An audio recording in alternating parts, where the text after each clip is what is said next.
Welcome, welcome. Welcome back to the stream. As always, Nim Friday. Today we're gonna continue with the Nim Manual. Yeah, let's just jump straight into it.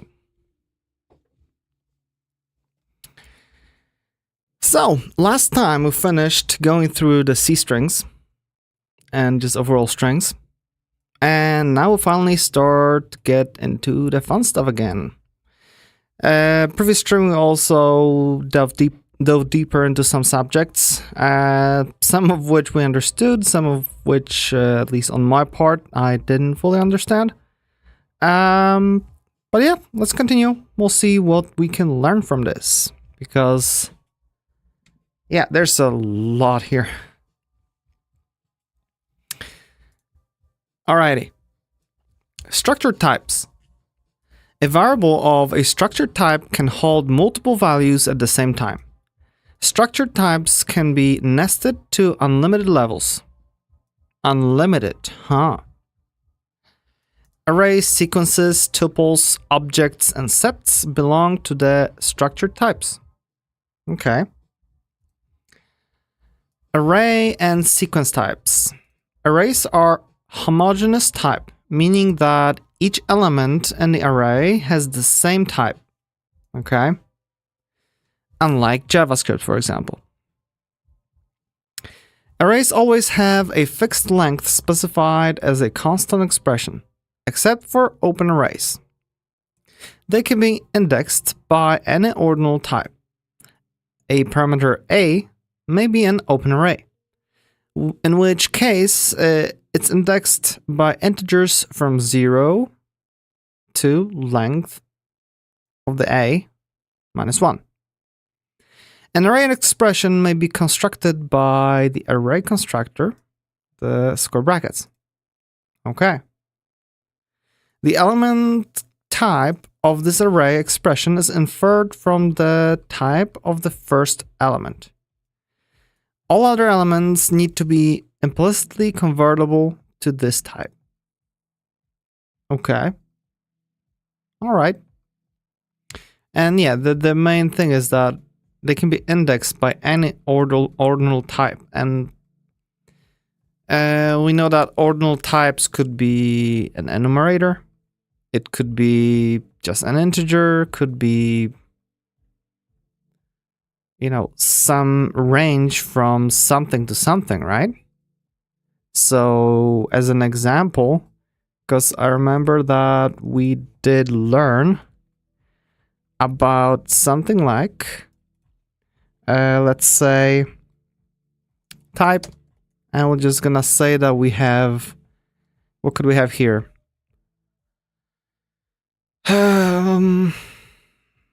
Days of week, right? And we'll just make it range from 1 to 7, okay? And therefore, we should be able to make some kind of variable. That will be an array, right? So let's say steps per day. Okay, and this will be an array where days of week is the index while value is integer. And we just start with how do we make an empty array? I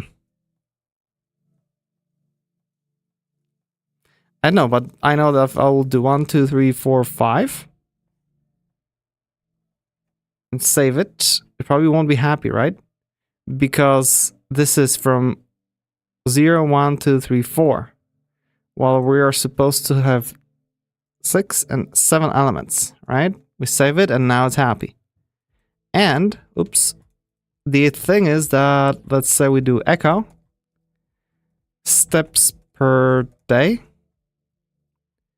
and we could do 0, and that will be unhappy. Unhappy, it should be unhappy.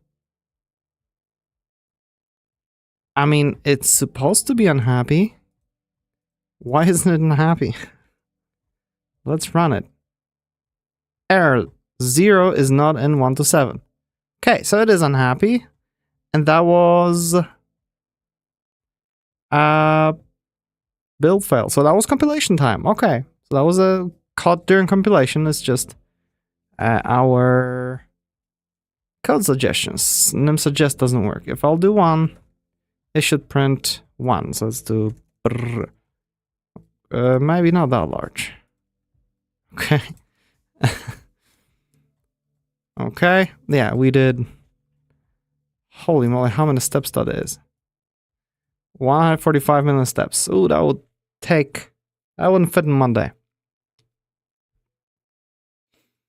Okay, so an array type can be defined using the array size t, right? So that's what we did. We had an array size was days of week, so that's our index, and the value that we'll be storing is t in here. Syntax. Or using array low to high t for arrays that start at an index other than 0. Oh, so we could just do straight up 1 to 7. Ha! And that works too. Okay, this is handy. I didn't know about that notation. Straight there in code. That's awesome. And you'll make compiler work for you. Sequences are similar to arrays, but out of dynamic length, which may change during runtime, like strings. Sequences are implemented as growable arrays, allocating pieces of memory as items are added. A sequence S is always indexed by integers from 0 to length of S minus 1. And its bounds are checked. Okay, so bounds are checked. Which is normal these days. Sequences can be constructed by an array constructor in conjunction with the array to sequence operator, the @ symbol. Another way to allocate space for a sequence is to call the built-in new sequence procedure. Okay, and a sequence may be passed to a parameter that is of type open array. And we have some examples here. Awesome. So we have the int array, right? So we have an array of 6 integers. Okay. And here we have a sequence that holds integers. And it could be any integers. There's no, specific size predefined here. And then we define vars with, those actual types. And yeah, create that. And here, so that's an array, right? But it will take the same definition. We can convert it to a sequence. So if we're gonna grab this, okay, this is fine. So what we could do here is just do @x, right? Because this should convert @x to a sequence, and that's that. Yeah. Echo x. I mean y. Let's see if it's gonna echo it out. There we go. It even holds the @ to tell us that it's a sequence. Awesome. Yeah. And the z was basically. Oh, so look at that. Here we defined an array without specifying its type. We gave it a float, a number, and number. And the type of the array is 0 to 3. 0, 1, 2, 3. Of type float. It inferred that if we have one float and rest fits float, it's gonna be a float to, one type to hold them all. Hello, Happy Peach. Thank you for rating the stream. Hello to everyone. What kind of stream are you coming from? Because I don't know what kind of content you are enjoying, and I don't know if you can enjoy mine. The lower bound of an array or sequence may be received by the built-in proc low. Okay. The higher bound by high. The length may be received by length. So low for a sequence or open array always returns 0, as this is the first valid index.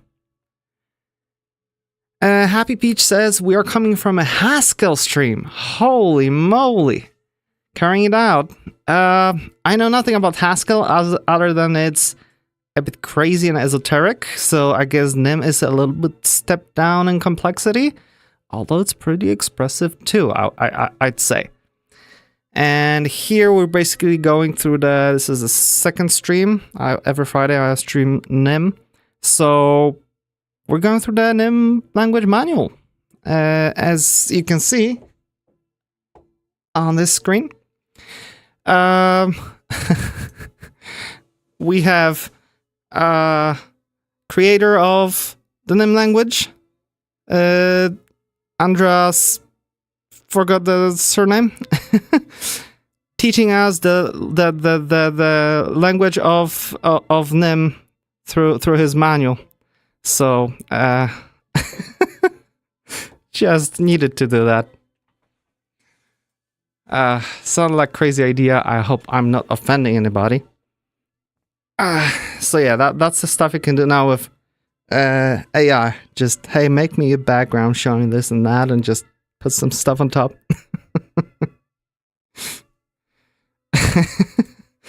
Yeah, Rumpf. I think it's Andreas Rumpf. It'll be here on top. Yeah, Andreas Rumpf. Where the hell was I? We went through syntax, and we're at structured types, arrays, and sequence types. Yeah, so just to recap, you can specify an array, and you can specify also an index for an array, like this is an index from 0 to 5. Or you can make a sequence, which is basically a growable list, you know, a dynamic one. And you can convert an array to a sequence just with this operator.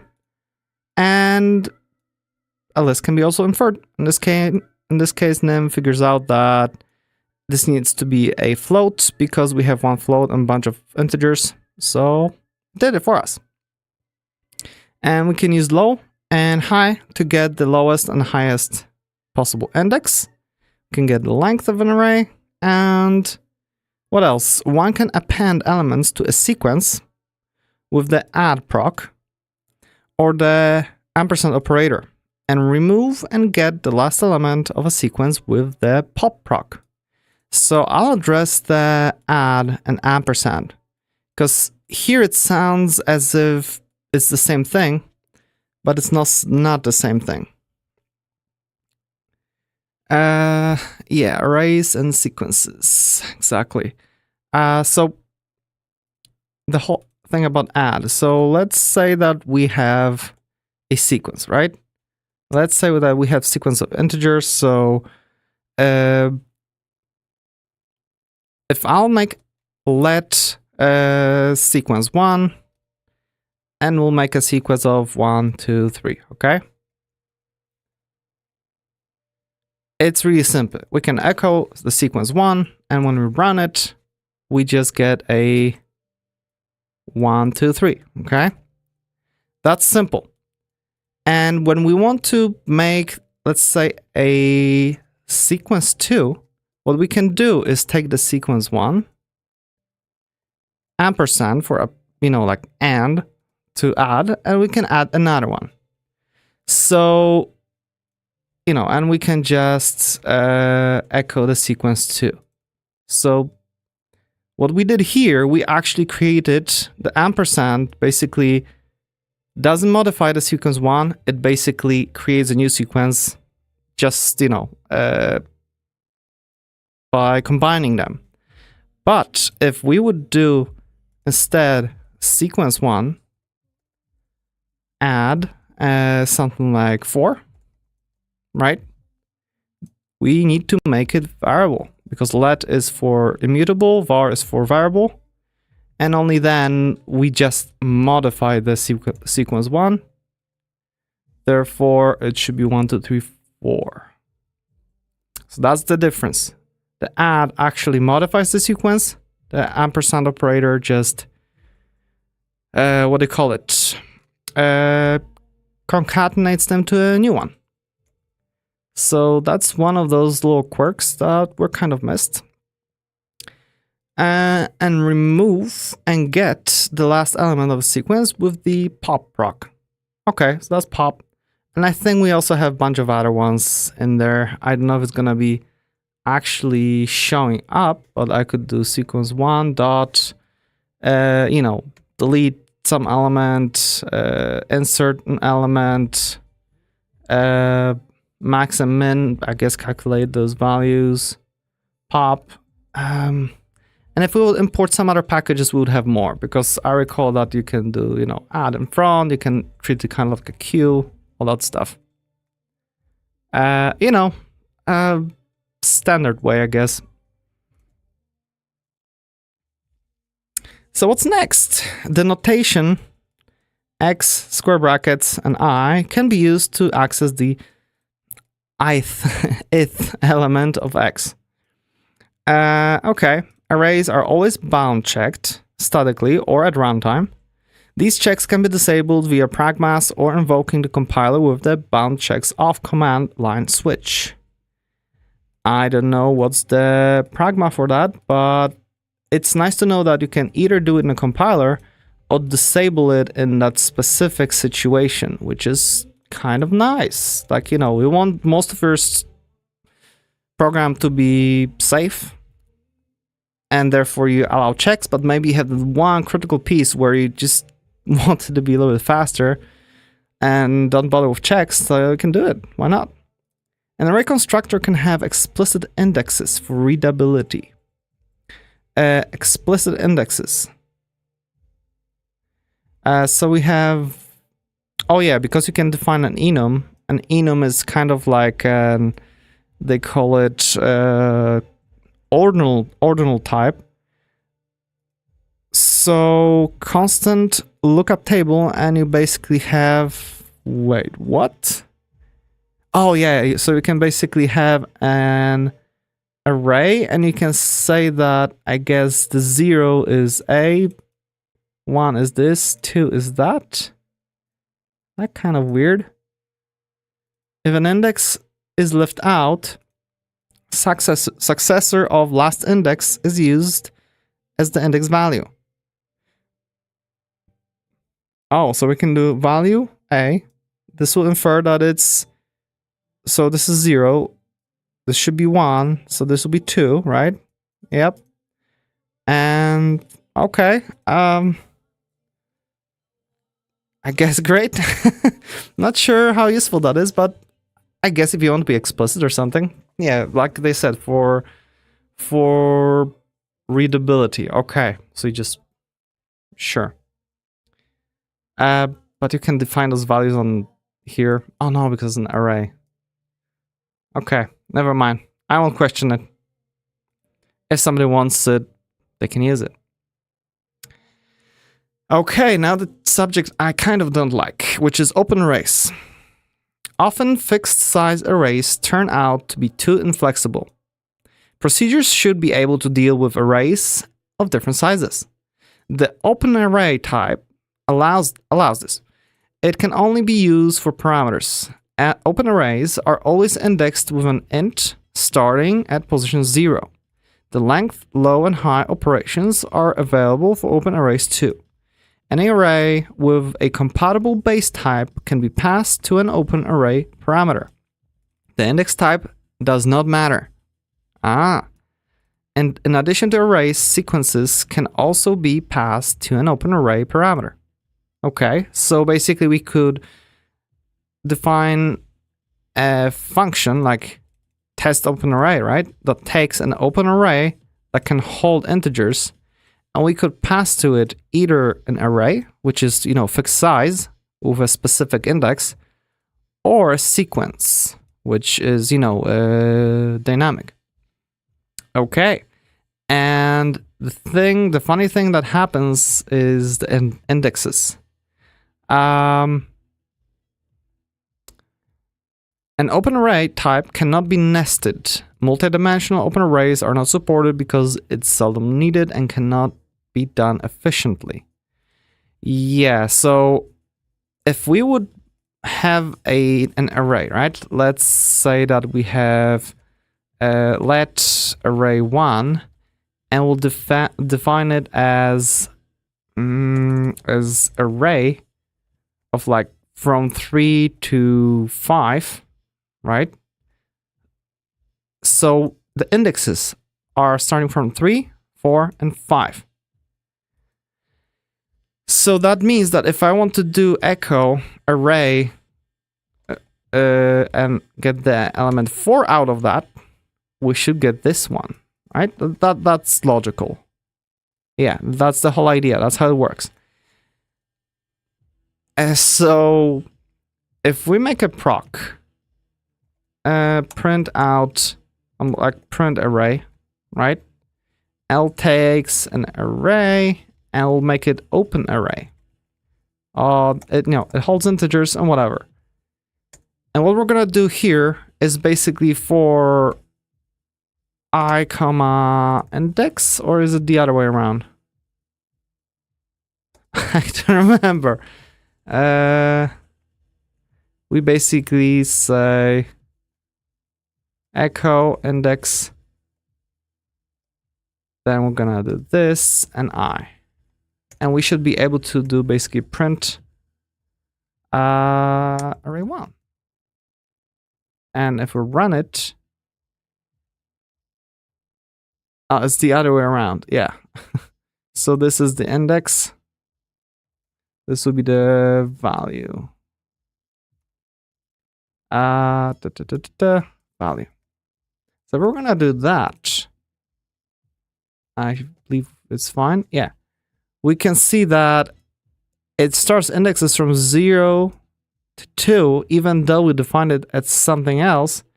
And that's the quirk about open array. So basically, if you have a procedure like open array, but you rely on those indexes, you might get burned here. Happy Peach says, I'm going to go to bed, but thank you so much for providing a quick introduction to Nim. I've never heard of this language before, but now I'm going to look into it. Have a good stream. Well, thank you for rating, and yeah, have a good night. Oh yeah, Nim is fun. Nim is fun, and it's gaining some traction. So, and it actually has an amazing community. Everyone is really nice in Nim so far that I had experience with. So, yeah, definitely check out the language. All right, so that's where we can get burned. But the nice thing is that we can also have a let sequence 1. And it will be basically a sequence of whatever. Sure. And we can also print sequence 1. And it shouldn't complain, right? There we go. Nicely printed. Okay, cool. So that works. Where did the browser go? Okay, it's just, we can make it multi-dimensional and whatnot. Okay, so if that wasn't confusing, that's good. Now we have a little bit more confusion to add, which is var args, which is actually absolutely awesome. Way more, I tend to use them way more often than I would do in various different languages. So a var args parameter is an open array parameter that additionally allows a variable number of arguments to be passed to a procedure. The compiler converts the list of arguments to an array implicitly. So if we define a proc, myWriteLine, that takes a file and a parameter a with type of var args of strings. So we know that this would be like an open array. But the thing is, and it just iterates and does stuff. But what we can do is we can basically call it, instead of making a list like here, right? We can just go one by one, which is really nice to make things just pleasant to use. That's how, for example, the whole echo works, for printing out things, because we can do echo hello, comma, world, and I don't know, 1, 3, and a sequence of 1 to 3. And I'm gonna run it. There we go. It literally takes a var args of whatever you give it and converts each element to string. So yeah, this transformation is only done if the var args parameter is the last parameter in the procedure header. It is also possible to perform type conversions in this context. So this is another superpower of var args. You can supply it not only with the type that it contains, but also an operator to call on every single element. Operator, or I believe a proc, could go in there as well. So if we would do something like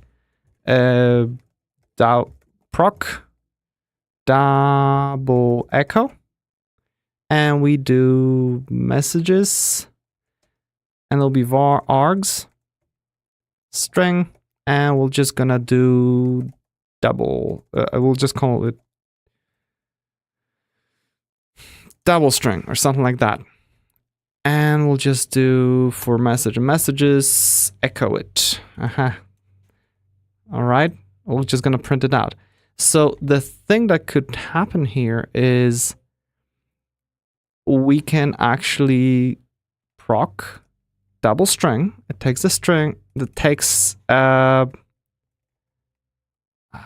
do you define something that's anything? Object? I don't know, I guess. So result is printed twice. This operator just prints it.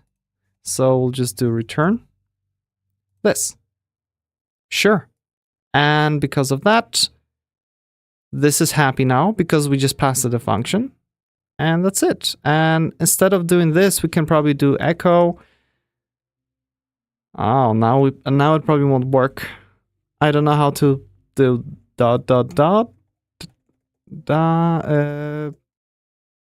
messages. I don't know if Nim allows for something like that. No. Whatever. We can just do that and just do double echo hello world, right? What is the problem?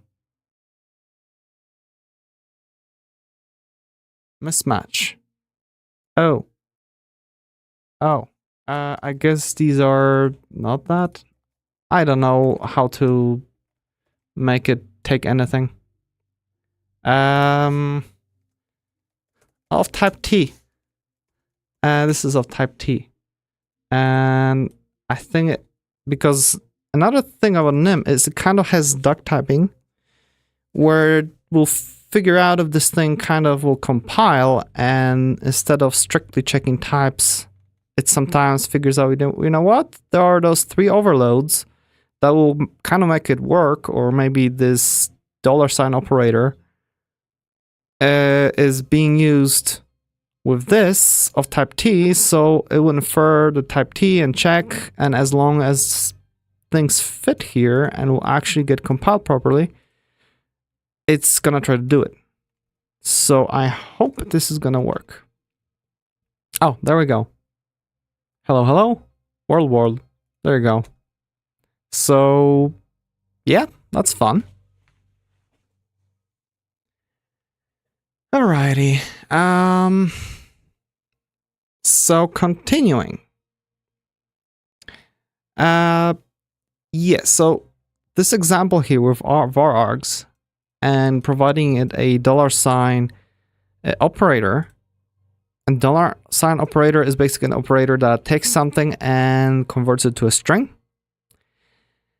And fun fact, behind the scenes, there's in the system standard library, there's like hundreds of those $sign overloads for various types. So even though we just gave it one name, it really refers to a whole variety of procedures, because we just have this here, right? But there's nothing stopping us from doing proc double string. And I know message will be string, right? And then we're just going to do that. We can do it, right? And in this case, it says like, you know what? This is not being used now, the double string. But what if we're going to put a number here? Ha! Now both are being used. So I could even add that this is a string, right? Like a little thingy at the end. And here I would do T. Okay? So if I'll print it out, we can see that for doubling the hello, it used a string, while for doubling the number, it took executed this particular one. So this, I believe this will be referred to in the manual a little bit later, like a lot later probably. But that's the fun thing, that we specify one name and it will figure out for even each iteration or something if it makes sense. And just find the overload. Alrighty, so we've got that covered. And thanks to that, we can, you know, provide various types, like, you know, something that looks like a various types basically. Because this is not, at this point, it's not really, we're not defining an array that holds all those types, all those various different types. What happens is we build an array where each element first is run through the operator that ensures that we are actually getting the same type. So you can imagine that if we run this, what is really being converted is not into double echo, is something like hello and then 1, 2, 3, right? It's not converted into that, no. Wait, what's up with that? Okay, so it's not converted into that. What is being converted to is basically this, which will eventually get evaluated into an array of strings. So this way we're not breaking anything. Okay, we're not breaking that rule that sequences and arrays are homogeneous, as in hold the same type. In this example, the $sign is applied to any argument that is passed to the parameter a. Note that $sign applied to strings is a no-op. As a no operation, therefore, you know, it doesn't do anything. Note that an explicit array constructor passed to a varargs parameter is not wrapped in another implicit array construction. So we can define this, take v, and we'll take v's t as integer, not array of integer. Oh, so I guess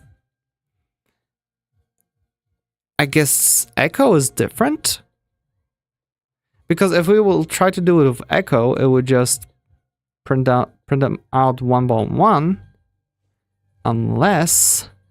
So let's try something. Echo 1, 2, 3. We run it. Look at that. We get this. So I guess if we would make proc my echo that takes messages which be varargs of string, right? And we'll just do that. So if I'm going to run this, okay, it was passed as one element. I wonder if that's the case because we have this, and because these are not all strings already, it like forces it to apply it inside an array. I don't think this would help, right? Yeah, it's still two separate. Oh wait, look, now we have space between them. Now they were not converted. I mean, they were not passed as one element, as an array. They were actually decomposed into two messages. Huh. Very interesting. If I would make that proc double, and we just take a string and return this, and we'll make it into double. Oh, double is like probably double string. Proc. Huh. All right. And if we're gonna make it again this type of T and whatnot, and whatever, just print them out. Still separate. I'll make it 1, 2, 3, 3, 2, 1. Yeah, I'm just trying to figure out. Oh, look at that. Suddenly we have the whole array doubled. So the moment that we pass something array of different type than the expected one, it's gonna take it as the whole thing and just plop it here. Oh, I see. And I believe parentheses won't change anything, right? Yep. So that's a very interesting quirk. I kind of don't like it because it basically makes it inconsistent. If I'd make it, no, it needs to be strength for it to work, but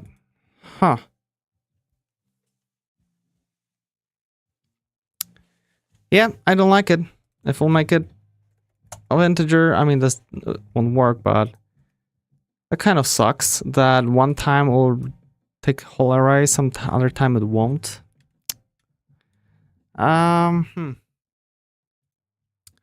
So var args typed is treated specially. It matches a variable list of arguments of arbitrary type, but always construct an implicit array. Oh, typed. Interesting. It matches a variable list of argument of arbitrary type, but always constructs an implicit array. This is required so that the built-in echo proc does what it expected. So echo is var args of typed, and if we give it this, it will print it out this thing and not the internal elements. So how does it differ from what we already explored?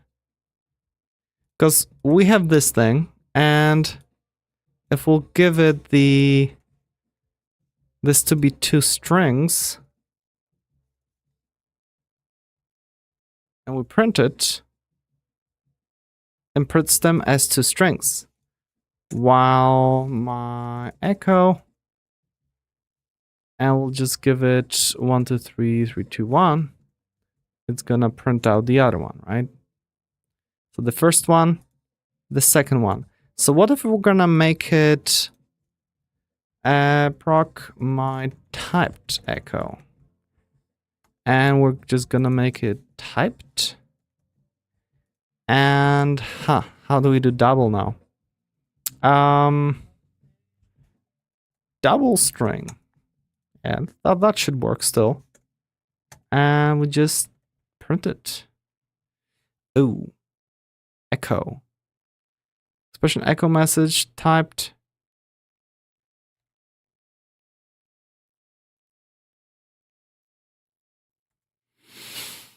Okay, this is different. First is typed, expected. First mismatch at position.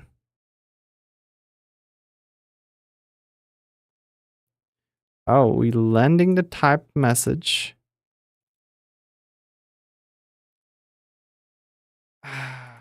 Ay, ay, ay, ay, ay. Now I can't print it out, seriously.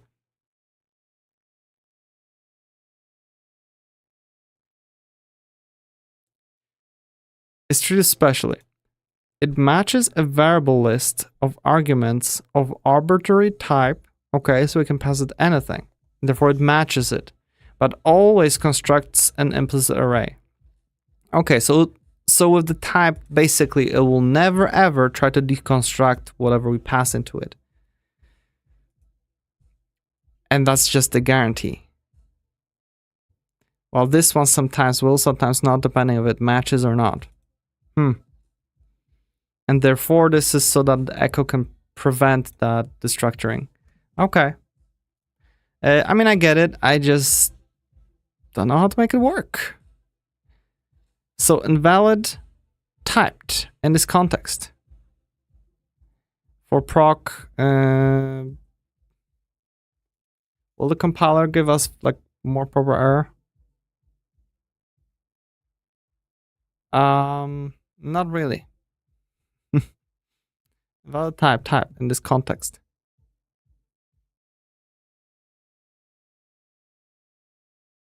Oh well.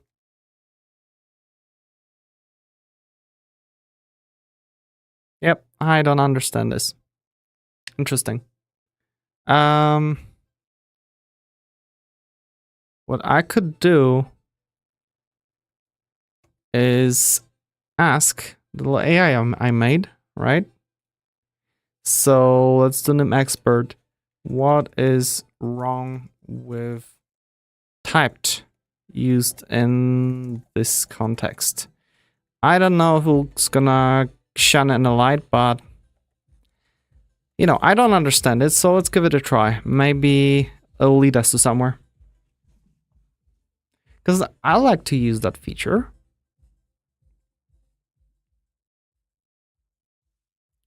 Ruminating on it. Never heard that expression before.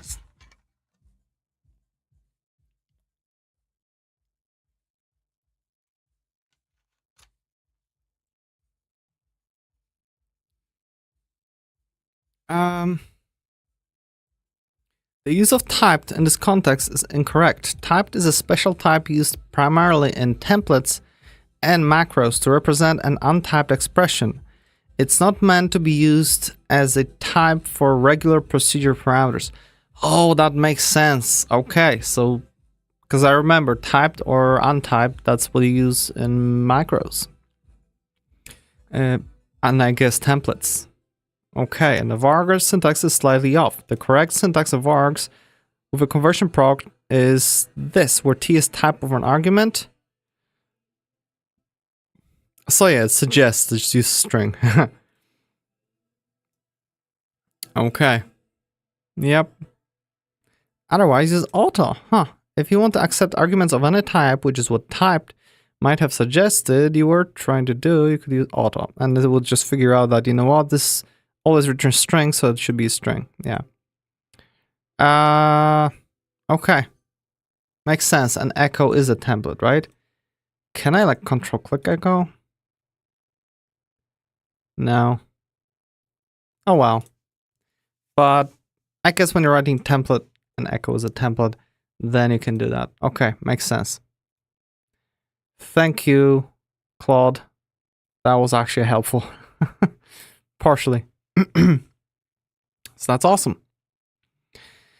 So now let's move on to unchecked arrays. That sounds a little bit more dangerous. Unchecked arrays. The unchecked array T type is a special kind of array where its bounds are not checked. This is often used to implement customized, flexibly sized arrays. Additionally, an unchecked array is translated into C array of undetermined size. Ah, okay. So you can basically define that, my sequence object has length, capacity, and data, which is unchecked array of int, and produces roughly this code, which in C, which is struct an I. The hell is an I? Native integer or something? Length, capacity, and data, and call it my sequence. Oh, this is so silly calling this at the end. The name of it. Oh. The base type of the unchecked array may not contain any garbage collected memory, but this is currently not checked. Oh. Future directions, garbage collected memory should be allowed in unchecked arrays, and there should be an explicit annotation of how the garbage collection is to determine the runtime size of the array. Okay. So maybe in the future it's gonna be done.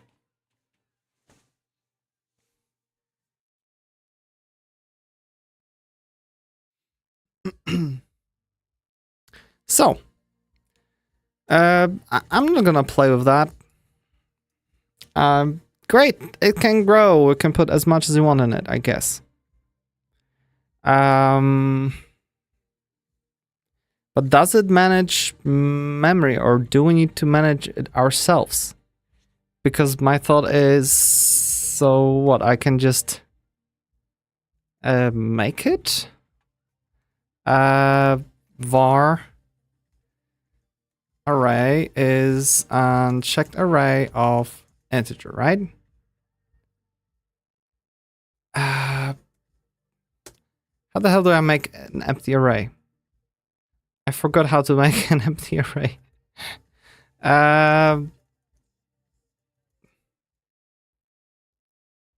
New unchecked array of length 1.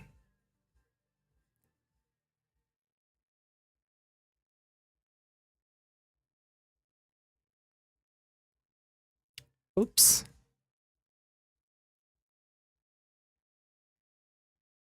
Okay, unchecked array.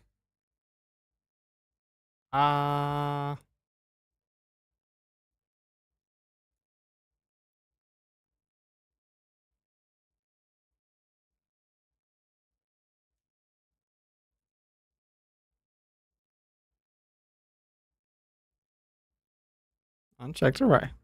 Yeah, that should be fine. So why isn't it? Let const. That needs some kind of value, right?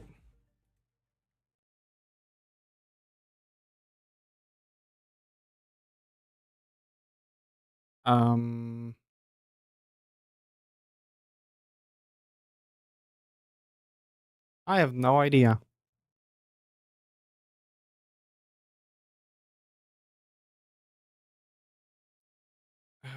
I mean, if we're gonna make this, right? And then what? For some sequence is, my sequence, this and that. And invalid type unchecked array integer. In this context, my sequence for var.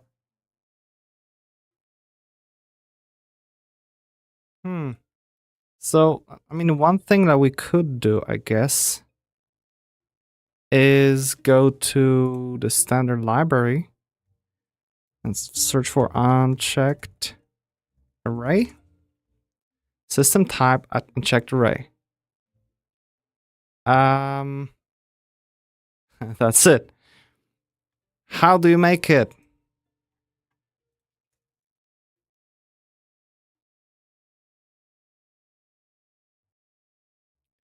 Get raw data. It returns a pointer to unchecked array.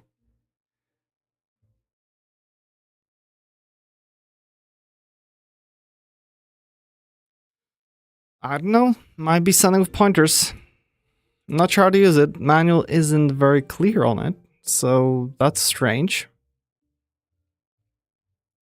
I don't know what to tell you. I guess I'll never use it. Tuples and object types. A variable of a tuple or object type is a a variable of a tuple or object type is a heterogeneous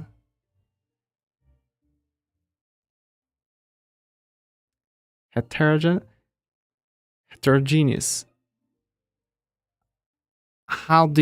do you put stress in this word? Heterogeneous? Sure, heterogeneous storage container. A tuple or object defines various named fields of a type. A tuple also defines a lexicographic order of the fields. Tuples are meant to be heterogeneous storage types with few abstractions. The parentheses syntax can be used to construct tuples. The order of the fields in the constructor must match the order of the tuple's definition. Different tuple types are equivalent if they specify the same fields of the same type in the same order. The names of the fields also have to be the same. Okay? So I can specify a tuple named person. And that tuple basically has the first element, name, is of type string, and the second element, age, is of type integer. So it's a type representing an error. It consists of a person. It consists of a name and age. So yeah, we can just specify that this variable also is of this type, and then person is, and we use parentheses to basically create that object or that tuple. Sorry. And then we can basically check that person name, is Peter. And we can use just the dot notation, right? Or we could specify person is Peter 30. And this should work as well because we already defined that person, that the variable person of type person has that shape. Therefore, this should work. Okay. And we can also access with square brackets, just like an array, element 0, which will be the first. Okay, and assert person is string int. Okay. Interesting. Assert string int is person. Something tells me this will be wrong. So we're gonna copy it in a second. And then assert person is not tuple, outer string, age int. Ah, so I guess person is this, and this is person. Two ways. Interesting. I want to see if it actually runs like that. Let's save it. Let's run it.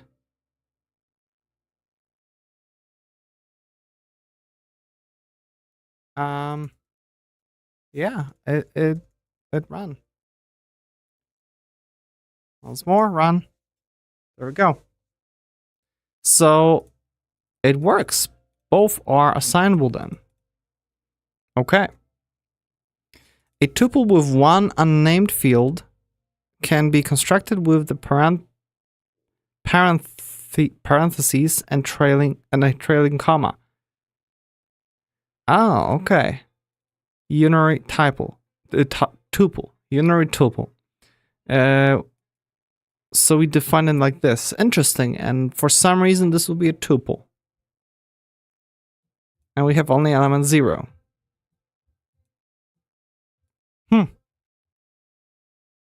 In fact, a trailing comma is allowed for every tuple construction. That's good.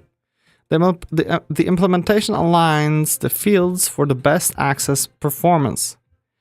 The alignment is compatible with the way C compiler does it. For consistency with object declarations, tuples in type section can also be defined with indentation instead of square brackets. Oh, that's nice. So we can define tuples just like that, just as an object. Okay, that's actually really helpful. That makes it way more readable if you have a tuple with, few more things. Although at that point you probably want an object. Huh. So the implementation aligns the fields for the best access performance. Excuse me. So I guess, it rearranges them in memory, but it all happens behind the scenes. Therefore, you're not aware of it.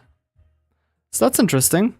I guess that's good to know if you're actually, going to read, memory dumps or something.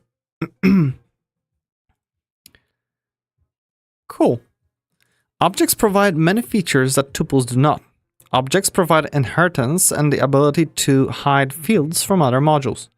Objects with inheritance enabled have information about their type at runtime, so that the off operator can be used to determine the object's type. The off operator is similar to the instance of operator in Java. Okay. So basically when we define an object, in this case the root object, which means you can inherit, this something else can inherit from person. Beyond just that, we also have the attached, type for checking somewhere in the background behind the scenes. And here's the inheritance where we add additionally ID. So we can make a student and person and basically check during runtime. That's important, during runtime. It's not something that absolutely has to be checked only during compilation time. Okay. And object fields that should be visible from outside the defining module have to be marked by star. In contrast to tuples, different object types are never equivalent. They are nominal types, whereas tuples are structural. Okay. Yeah, like basically in two different modules, we can have two tuples that represent the same data. It will be compatible. So you can imagine that, that's actually pretty nice. Because let's say that you have two libraries, right? You have your code, your, library code, and then the other will be your code. Okay? So some kind of library could define, the type, point to the, right? Is tuple of x and y as float, right? And we can just do, the x and y, they are both a float. And that means that you could have a different, let's say in your own code, you were writing already something before you imported that some other library or something for, game development. In your code, you maybe had a type vector 2D or vector 2, right? And you had it defined the same way.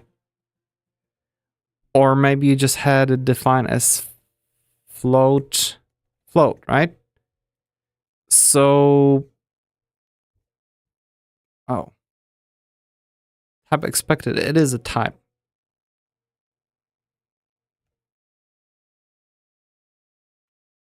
I guess you need to give it a name when you're using it this way.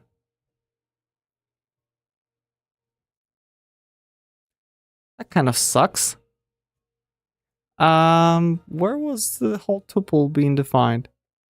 Because it's being defined this way. I guess you could...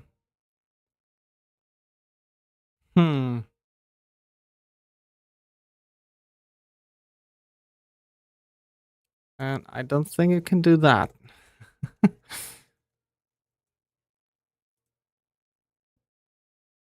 Oh, yeah, you can do that. I guess the tuple thing requires... I'm sorry. I'm just yawning a lot. A little bit tired today.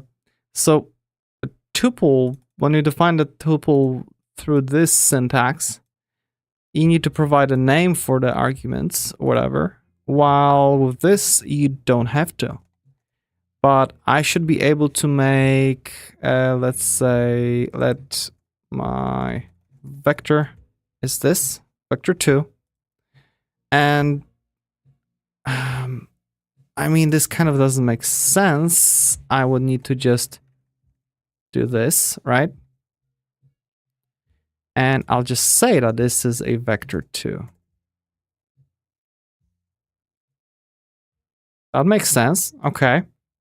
And let's say from the library I had, let's say tree location or tree position. And that will be a point to D. Okay. And I've been headed at X is this and Y is this. Because why not? It's fancy. Can I make it, let's say that, let's make the tree changeable. So variable. So tree position is my vector. Can I do that?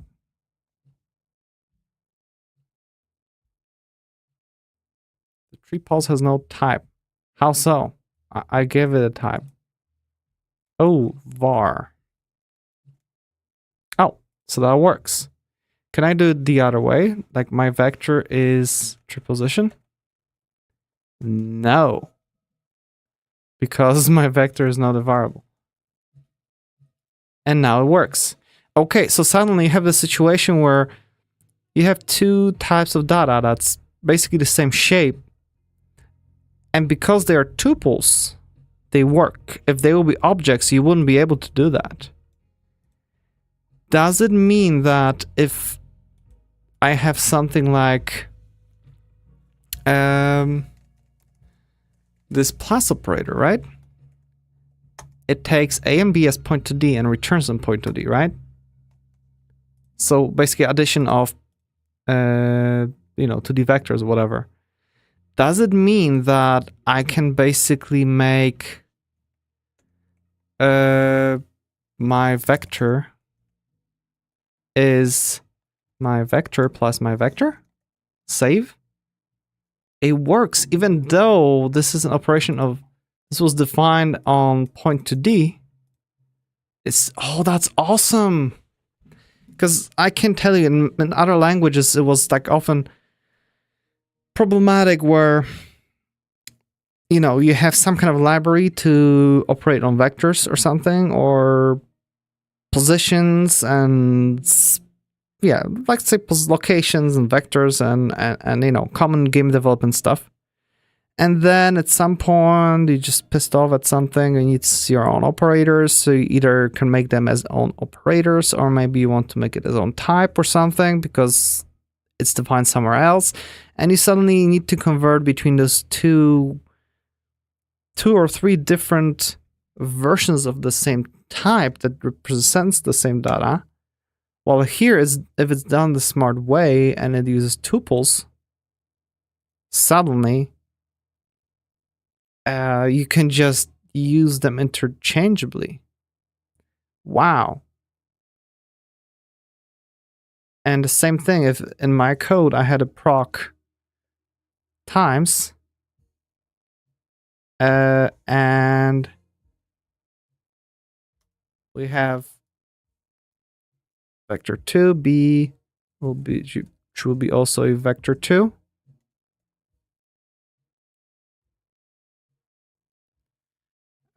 Wait, I need capital V.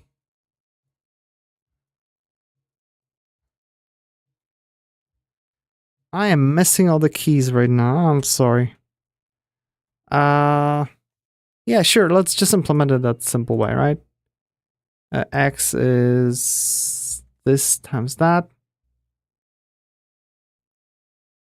I'm sure this is fine. Oh, because we can't do this. We need to do 0 here and 1 here. Okay, because vectors don't have that. Because it's not named. Okay, but that means I can also easily do tree position is tree position times tree position. And there's no problem. That's my vector is tree position times my vector plus tree position. And it should just figure it out. Yeah. Hey, that is awesome. I really like this idea that we can just mix and match and it'll figure it out for you, even if it's in separate modules or something. Love it. Okay. So yeah, we learned that objects basically allow for type checking and they're not like intercompatible and they can do inheritance. So object fields that should be visible from outside the defining module have to be marked with a star. In contrast to tuples, different objects types are never equivalent. They are nominal types, whereas tuples are structural. Objects that have no ancestor are implicitly final, and thus have no hidden type information. Okay, so objects that have no ancestor are implicitly final and thus have no hidden type information, so they're a little bit lighter. Okay. One can use the inheritable pragma to introduce new object roots apart from system root object. So yeah, there's this thing that if you'll define a person just as an object, you can't use off as to inherit from it.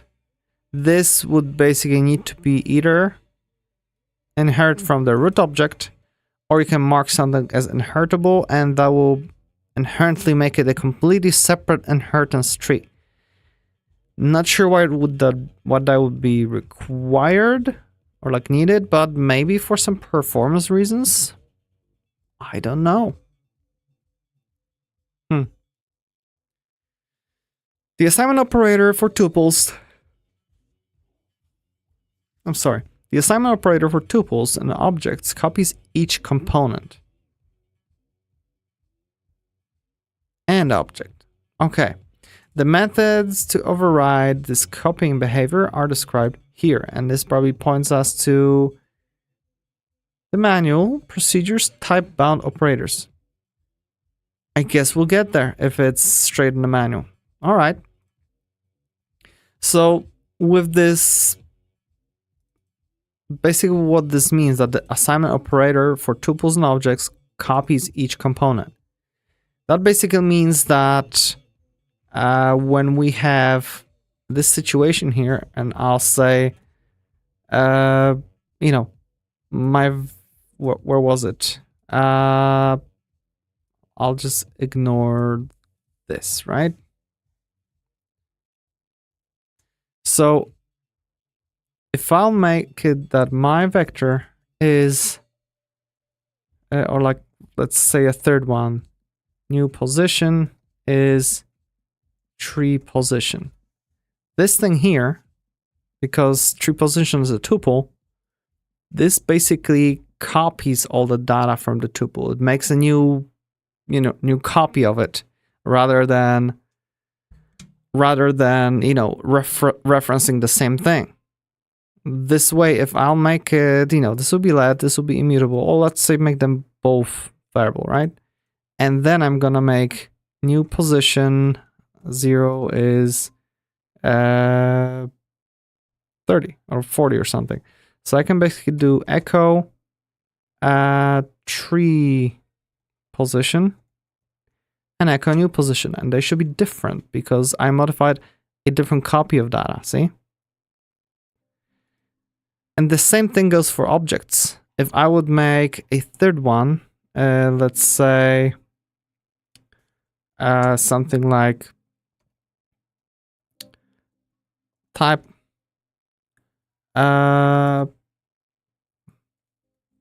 position, right? Position to D.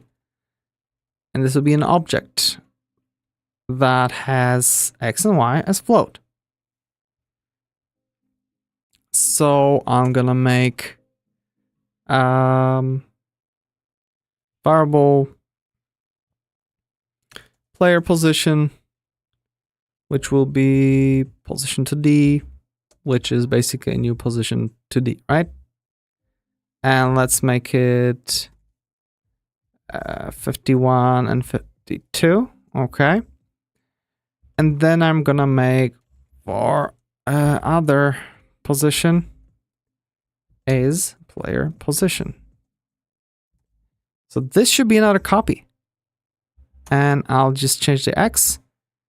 And then I'm gonna do echo player position and other position. You can see that they also changed because we changed a copy. And on the other note, I shouldn't be able to do other position is player position plus 30,4. Right? I shouldn't be able to do that because this plus operator is only for tuples. Position to D is an object and therefore is unique. It won't be compatible with tuples. Just in case. So, even if I'll make it use the point to D, which has X and Y fields on it. So point to D is tree position. So I still can't do that. They're just incompatible. One is an object, one is a tuple. Alrighty, that's clear, I hope.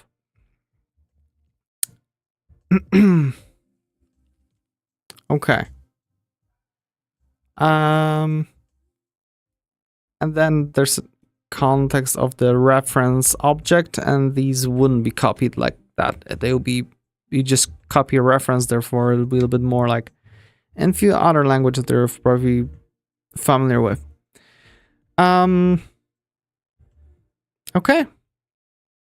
And where are we? We have object construction variants. We're just 2 hours in. Gosh, I'm getting tired quickly today. I guess everyone's busy on Friday.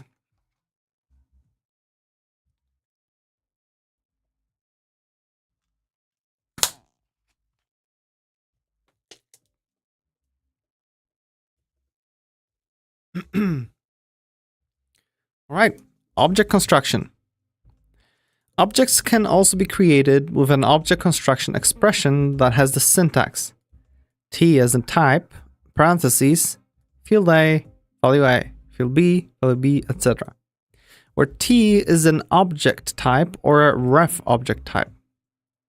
So if we define a student that has name and age, and then P student, which is a reference to student, we can basically say that A1, and that's how we create a new student, and that's how we create a new reference to a student. Okay? And this also works directly, as in, you don't have to define type just to have a reference to student. You can just do that, and it's going to work as well. Not all fields need to be mentioned, and they can be mentioned out of order. Yeah, so if we'll just create this, the name will be default. In this case, it's just gonna be, I don't know what's the default value for a string. I guess empty string. Because for some languages, when you don't specify a string, it's a nil or null. So that's a good question. Let's copy this a little bit. And so if we create a student like this, right? Echo A4 dot name. What's gonna happen? We got nothing. So A4 name. Okay, we've got nothing, but is it nil or is it what? Assert a4.name is an empty string. Is it? It is. It's not nil, right? It already says that conversion to C string from non-const location A4 name to become a compile time error in the future. Okay, so we're kind of trying to do something weird, and we have basically raised assert system fatal because it's not nil. So if string is uninitialized, is just an empty string. There's no such thing as null as an error, as a string. So that's good to know. You know, and something like C#, for example, when you have a string and you don't specify it, it will be a null. Great. Okay.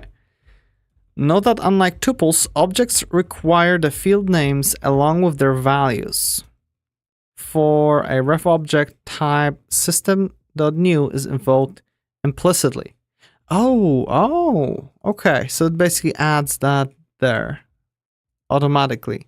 So it's not so there's no difference between calling system new, providing it a type. It just does it automatically. So that means that when we define a student here, new, and then it would expect ref student.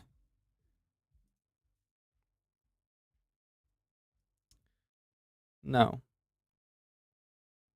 Oh, I know what it means. Okay, with the new thing, I guess what it means is that it first calls the something like, we can make another one, var a5 is new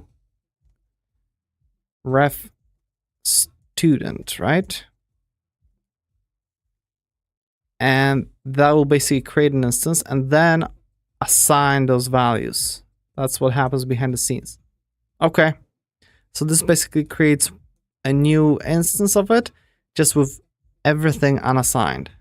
So if we're gonna print a 5 name, it'll be an empty string, and age should be 0. There we go. Remember, the string on a string that hasn't been initialized is just empty. Cool. So let's move on to something strange that I know that has some use cases where it's like, wow, I'm so happy there is this feature. Often, an object hierarchy is an overkill in certain situations where simple variant types are needed.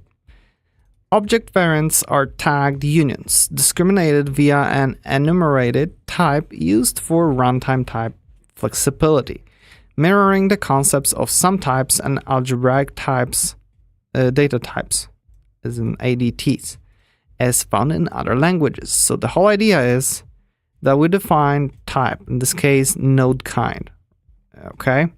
That can basically express different kinds of nodes, all right? And this is taken straight from the Nim language, because that's how Nim defines its AST, the abstract syntax tree. So we have node kind integer, and basically we define this enum first, okay?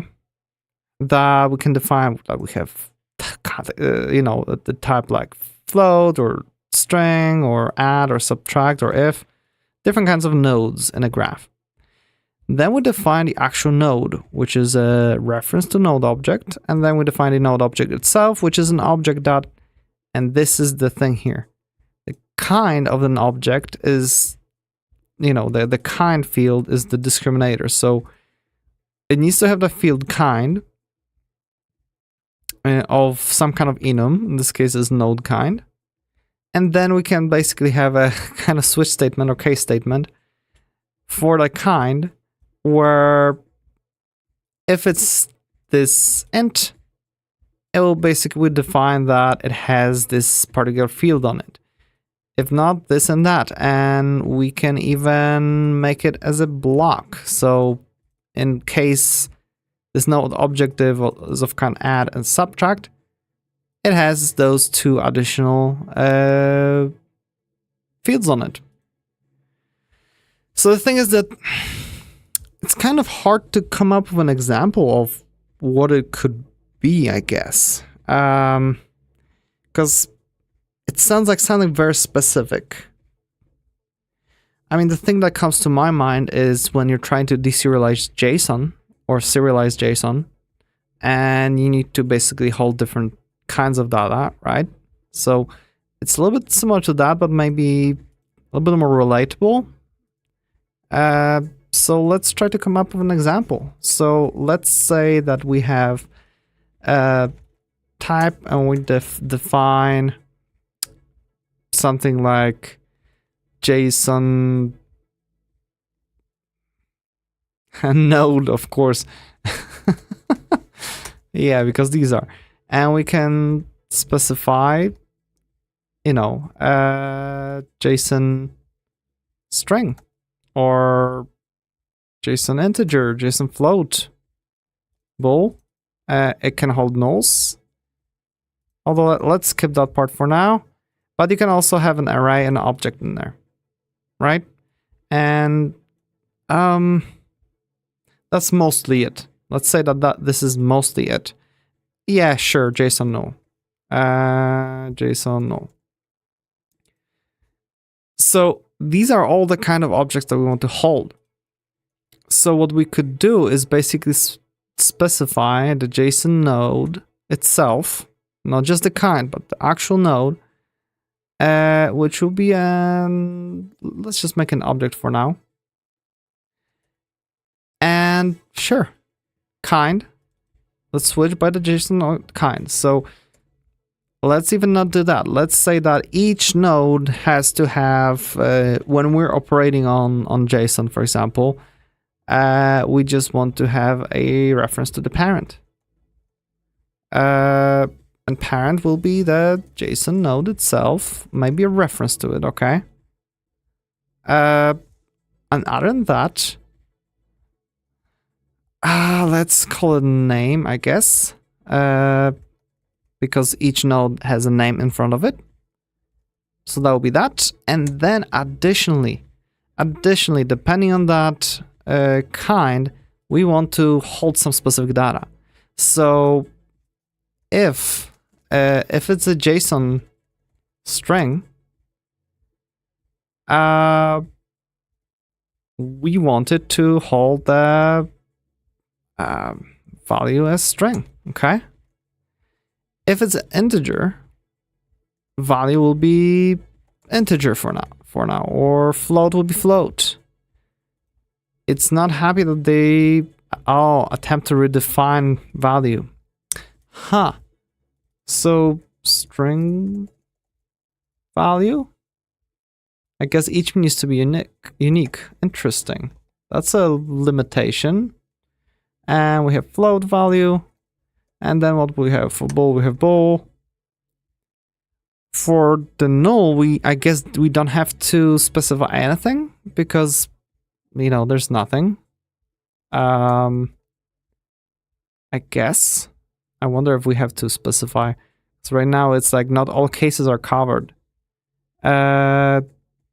Discard. Is there anything shown? Like, if there's absolutely nothing for something? Nope.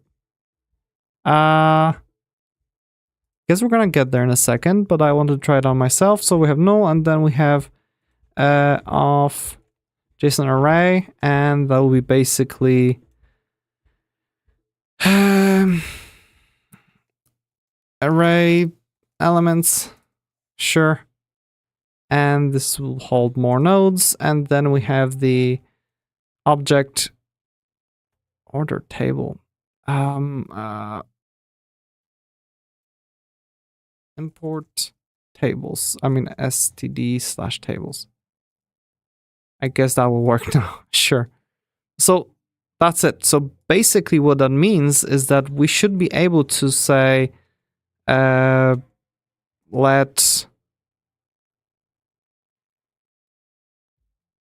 JSON data is basically we need the node, right? JSON node kind. I don't need to specify the kind initially, right? Parent will be nil, because the thing about references is they can actually be specified nil. So we have the concept of nil or null or whatever we'll call it. And name, we'll call it root. And then we can specify that it's going to be a JSON object, right? And then we would need to start specifying the object fields themselves, which right now there's nothing. Because we need to specify that parent every time. That means we need to make them step by step. But I believe what it means, because I would like to know. I never tinkered with those. So let's call it JSON object, right? Because this is our main object. This is what every JSON starts with, which is those brackets, right? And inside of it, we have something. Let's say that we're gonna add name John. So we should be able to do var name JSON name lb JSON node. Parent will be that JSON object here, right? So parent object name will be name, and then we can, do we need to specify kind? Or can I just do string value is John? Will it figure it out? Cannot prove that it's safe to initialize string value with the runtime value for the discriminator kind. Okay, so I guess we need to say kind is JSON string. No. Tab mismatch. Got JSON node for JSON object. Oh, wait, what?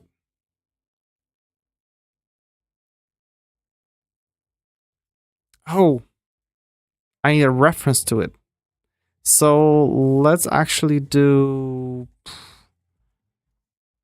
this. I guess that makes more sense, right? If we have them all as references, then we can put that. And yeah, unrelated issues on my side, on my part. Okay. And now it works. I wonder if we get rid of kind, it will still work? No. I guess we always need to specify kind. But look at that. We were just able to put that JSON node and something that, you know, that specific one into there. Okay. I mean, we haven't done it yet. So JSON object, and his name will be this. Will it be? It should hold references, okay? Come on, reference object will hold references. There we go. Okay. And nothing should stop us from putting in something like age 30, right? Which will be vastly different object with different data on it. So var JSON age, again, parent will be the JSON object, name age, kind JSON int, and then value is 30. And therefore, we can basically add it to the object. And can we do echo JSON object? Can I just extract the value? Oh, that worked. Parent is something, name is root, and it doesn't go further. Yeah, so we would, I guess, need to do, you know, proc and define $sign for the ref JSON node. Yeah. Um, hmm. So let's make it that the result is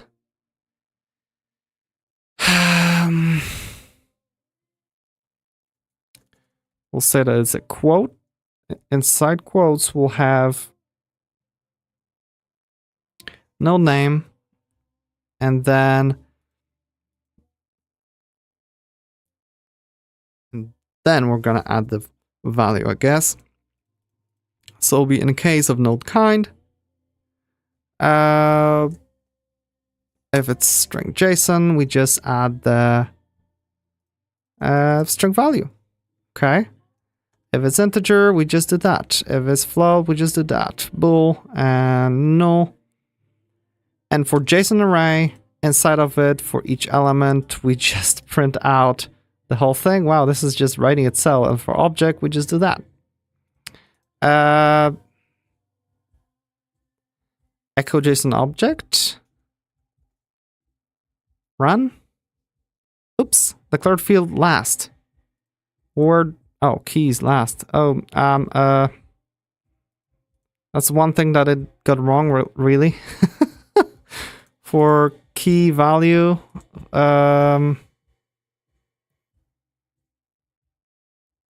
let's just print it anyway.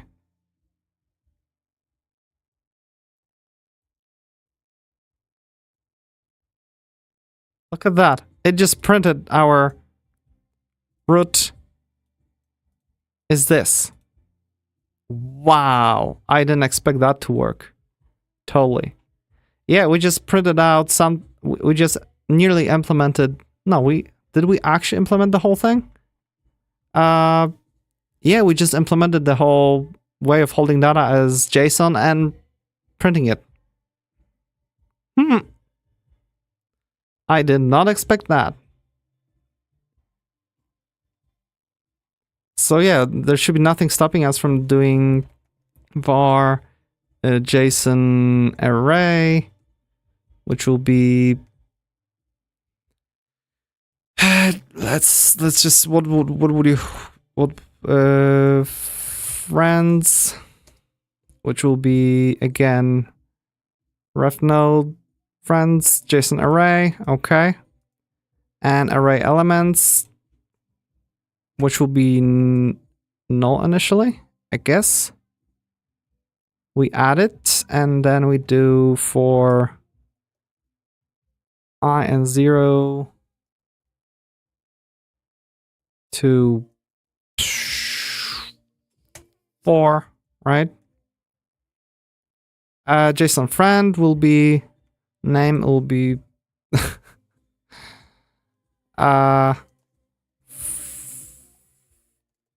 friend number 1, 2, 3 string, and string value will be these shouldn't have a name, so I guess that's another thing. We could probably make that the name itself is optional depending on if it's an array or not. That adds some complexity, but you can see that how much you can do here, which is amazing. So sure, and let's just make a friend.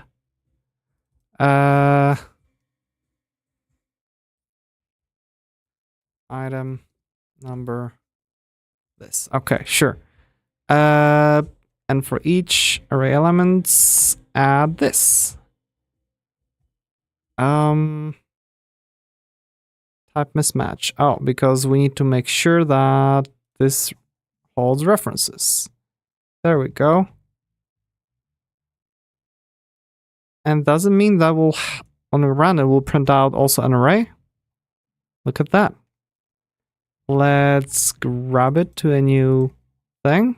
And that is JSON. There you go. The only thing is that when it prints an array, it still prints them like this. But that's not a big deal. This is pretty amazing. Wow. Huh. So the only thing we would need to actually do, yeah, it's interesting.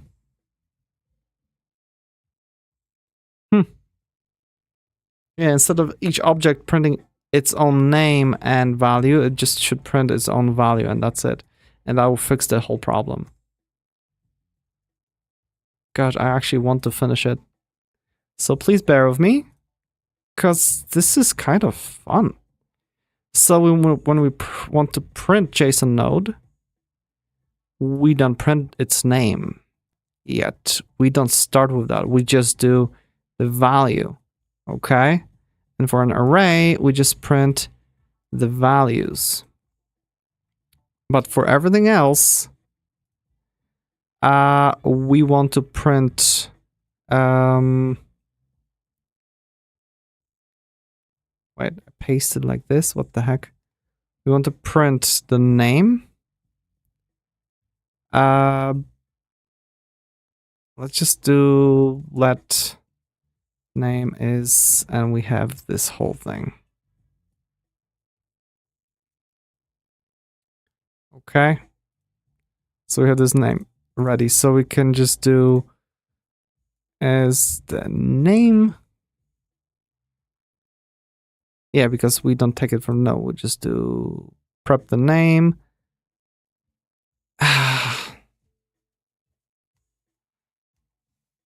And do the other stuff.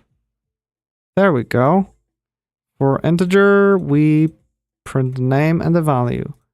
For float, the same. For bool, the same. For null, the same.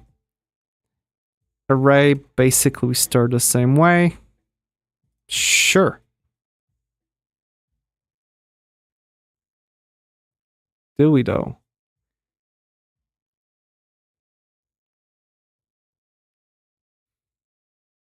No, we don't. What the hell am I doing? I'm an idiot. Sorry about that. Only if it's an object. When we print out an object, we print out each, for each key, we basically, where do we use key? We don't use key. We basically do result, add to the result name.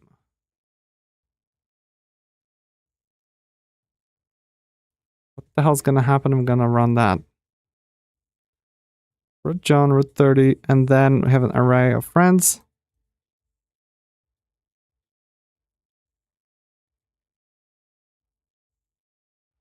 Oh, I see.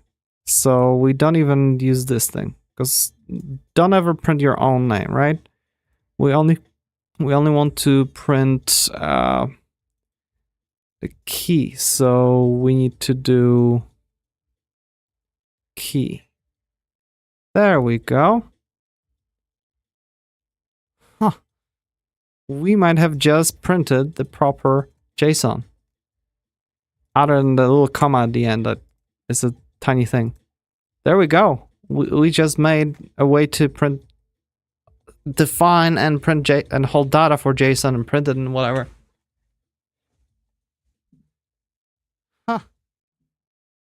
I had no idea that it would be that simple. Of course, it has million edge cases. The JSON has million edge cases that will make it way more complex than this. But for what it is, wow, that was easy. And now imagine doing that with objects. You need to either have an object with all the various possible values already predefined, therefore you're holding so much data, and then bunch of if else's, if it's that type, do this and not. So kind of similar. But here what happens is compiler would actually, unless you check for this, I won't be able to do, let's say, float value, okay? If I'll try to run it, it'll say like, nope, float value is not accessible if it's an int. So that's the thing. It just makes sure you don't make those bugs. So hell yeah. Gosh, this could be so useful when you have a need for it. So yeah, create a new case object. So that's what we did. We've specified the kind. And then part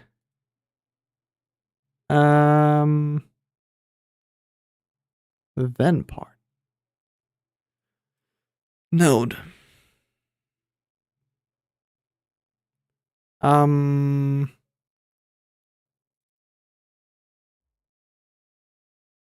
Oh, because this is an if, we define the condition as nil, but we also need to do then part or else part or whatever we want. We can just specify those. String value, the following statement raises a field defect because it's not there exactly. And we'll change the active object branch, so we can't change the kind after we created it either.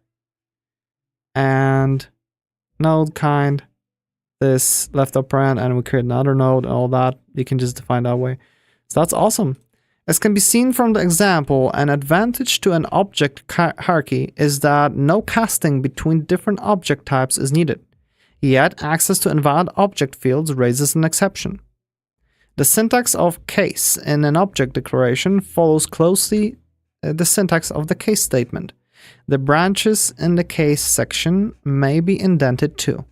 Yeah, that's how we could, for example, make it that, you know, if it's an integer, define it. Where's our definition of it? Here. So if we want an integer, for example, or let's make it a string. If we want a string, we can just do this. So it has string value, and maybe additionally it has encoding, which would be another string, and additionally it holds whatever string could hold.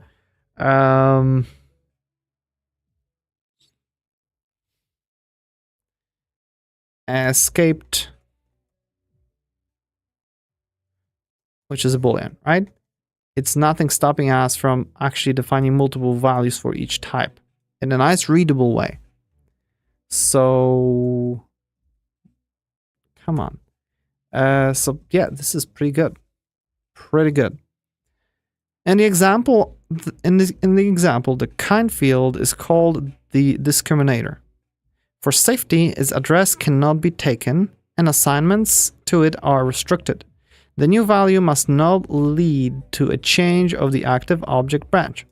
Also, when the fields of a particular branch are specified during object construction, the corresponding discriminator value must be specified as a constant expression.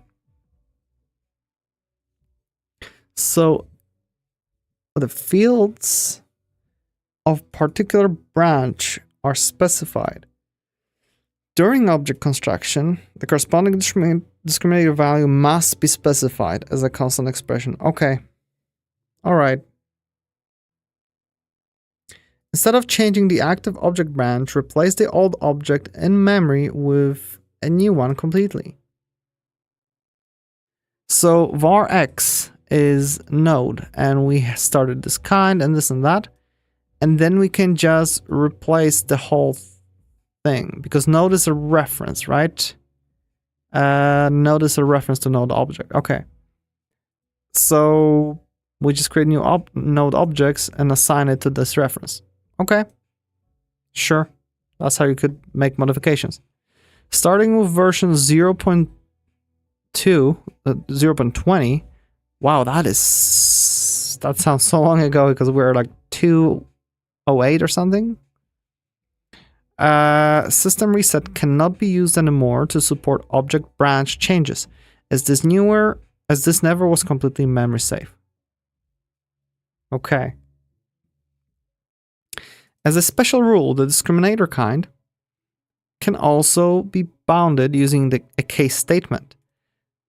If possible, values of the discriminator variable in a case statement branch are a subset of discriminator values of the selected object branch, the initialization is considered valid. This analysis only works for immutable discriminators or an ordinal type and disregards else if branches. For discriminator values with a range type, the compiler checks if the entire range of possible values for the discriminator value is valid for the chosen object branch. Okay, so this basically means that we have the unknown kind. Okay. And invalid, unsafe initialization because the kind field is not statically known because this is let. So when we create it this way, it's like, oh, we need to know that the kind is this specific thing before assigning. So if we create another node without any data in it, case unknown kind. So, oh, valid. Possible values of this branch are subset of this and that.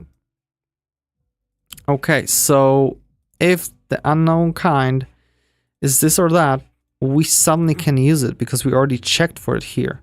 Therefore, this will be fine, right? Yeah. And else, this and that.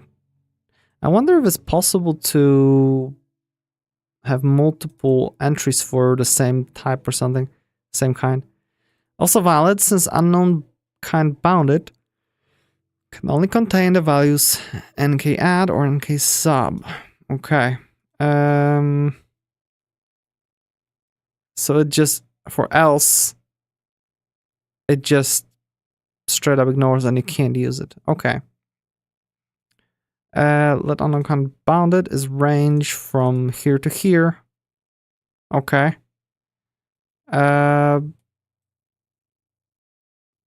unknown kind. And we can do that, and then we'll allow only for the ones that are defined on both. But we tried to define something with the same value already.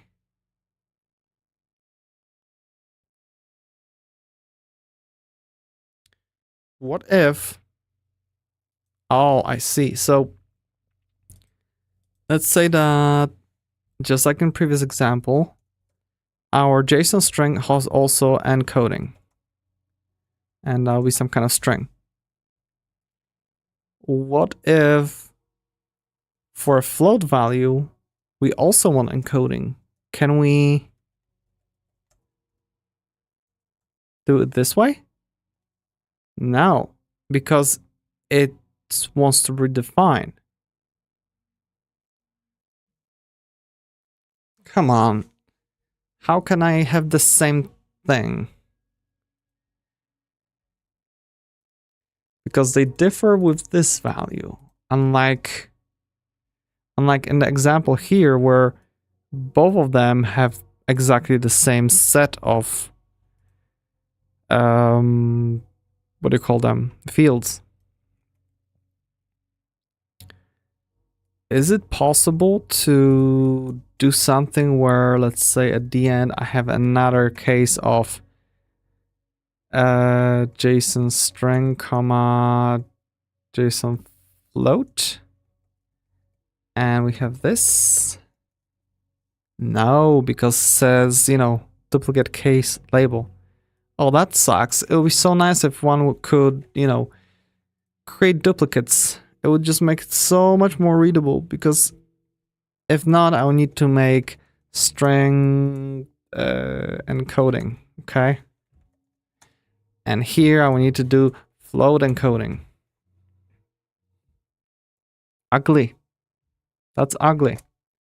I guess it makes you write a little bit more specific, but not really. Don't like it. Too bad. It would be a killer feature. Okay.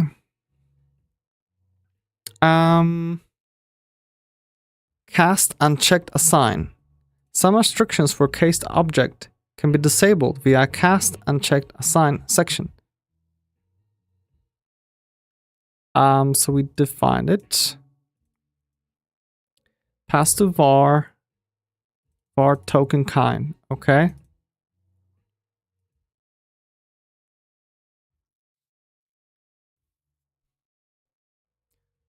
We have the token, and we specify that it's a string literal and this.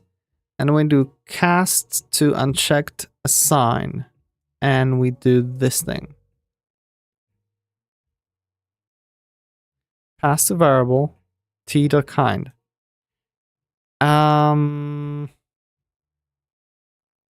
inside the cast section, it is allowed to pass tKind to a var t parameter. And inside the cast section, it is allowed to set field s, even though the constructed kind field is an unknown value. So we passed it somewhere, it probably got modified. And we can set an s because it was a string literal. Inside the cast section, it is allowed to assign the tKind field directly. So we can assign both. What the hell does it mean? How would one use it? And you can change the kind? What the hell's going on? Why? Why?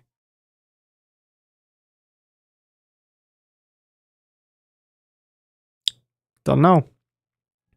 I guess maybe if you want to just define an object and remove the checks and hope it's gonna work. I know, but doesn't mean that this type suddenly holds all of those values. I do not know. And default values for object fields. Object fields are allowed to have a constant default value. The type of field can be omitted if a default value is given. So yeah, basically for objects, we can specify that this is the default value, this is the default value, and this is a string as a default value. So we don't have to define explicitly that C is a string because it's obvious. And the same thing for reference objects.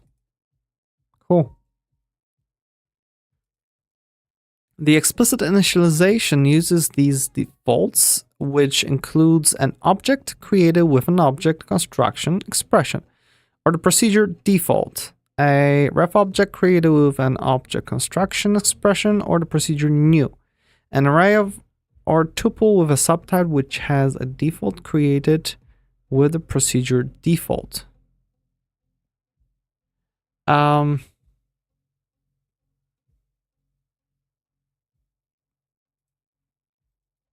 So if we have those defined, so created with an object construction expression, right? Bam. So suddenly it has the defaults. The object has defaults. The same thing for the reference type. And this block created with an object construction expression. Oh, default. Foo. So I guess with the default proc. Okay, the procedure default. Okay, this and that. Okay. Sure, makes sense. That's interesting. You define an array of that type, and I guess default would just create all the indexes with the default value for each. So that's an interesting way to pre-populate an array. Huh. That's good to know. Just with a type like that. And then we have the same for tuple. Sure. And created with the procedure new. And yeah, this is where we're using the bar because this is, this needs to be a reference object. So it behaves a little bit different as in how it needs to be created. Okay. Sure. I think I'm gonna finish here for now. I'm just getting really tired. And yeah, that was a lot today anyway in those 2 hours. So I'll thank you for watching. Sorry it's so short this time. And I'll see you on Monday then. We'll continue with the Nim for Unreal Engine. Hopefully I'll have all the issues resolved. I already have most of them resolved, and we'll be able to finish the whole thing and, have something working that anyone can just copy paste into their own project. So again, thank you for watching. If you enjoyed the content, consider liking and subscribing. If you're watching on Twitch, consider following. And again, thank you and have an awesome weekend.